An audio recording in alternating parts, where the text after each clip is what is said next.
എന്താ ഇവിടെ പരിപാടി? ഞാനിവിടെ ഈ ചെടീൻ്റെ ഇടയിലൊക്കെ ഇങ്ങനെ പുല്ലുണ്ട്. അപ്പോൾ അതൊക്കെ ഇങ്ങനെ എടുത്ത് ഒഴിവാക്കിയാലേ ആ ചെടിക്കൊക്കെ ഒരു ഭംഗി ഉണ്ടാവുള്ളൂ.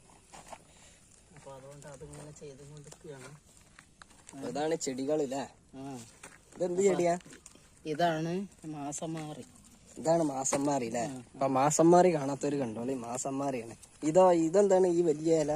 അത് രാമച്ചാണ്. ഞാനിവിടെ കൊണ്ടുവന്ന് വെച്ച സമയത്ത് ഞാൻ എൻ്റെ വീട്ടിൽ നിന്ന് വരുമ്പോൾ കൊണ്ടുവന്ന് വെച്ചതാണ്. ഇവിടെ വരുന്ന വഴിക്ക് വാങ്ങിയിട്ട് അങ്ങനെ ഞാനൊരു ചെറിയ തൈ വെച്ച് അത് ഇപ്പോൾ ഇത്രയൊക്കെയായി. ഇനി ഇത് പറിച്ച് ഇതിൻ്റെ കട വെട്ടിയിട്ട് അതിലുണ്ടാവും രാമച്ചത്തിൻ്റെ ആ ഒരു ഇത്. അപ്പോൾ അതൊക്കെ അത്രയും ഔഷധ ഗുണമുള്ള സാധനങ്ങളൊക്കെയാണ് ഇവിടെ ഉള്ളത്. അതിന് ഇവിടെ ഒരുപോലെ നിരത്തി കുറെ ചെടികളുണ്ട്. ഇപ്പൊ നമ്മളെ വീട്ടില് കുറെ ചെടികളുണ്ട്. ഇത് അവിടെ ഒക്കെ ചെടികളാണ്. ഈ കാണുന്നത് മുഴുവൻ ചെടികളാണ്. ഇത് അങ്ങോട്ട്